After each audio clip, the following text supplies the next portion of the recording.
Catalogue मधले piece आलेले आहेत. कपडा क्वालिटी मस्त असणार आहे. कलर्स ही डस्टी टोन मध्ये आलेले आहेत. साडीचं कापड एक नंबर मध्ये जाणार आहे आणि एक नंबर असा ब्रँड येणार आहे. हा जातो पहिला colour, pink colour, olive green colour. Print ही युनिक आणि स्पेशल प्रिंट मिळणार आहे.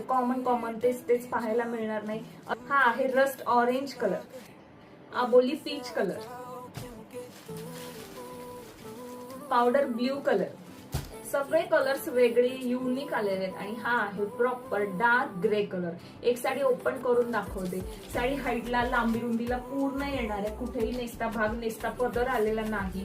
काठही जरीचे विविंग केलेले जाणार आहे. हा येणार आहे पल्लू पोर्शन. लांबी रुंदीला पूर्ण येणार आहे. सॉफ्ट मटेरियल आहे. डेली यूज साठी रफ टफ यूज करा. आणि हा जातो प्रिंटेड मध्ये ब्लाउज पीस.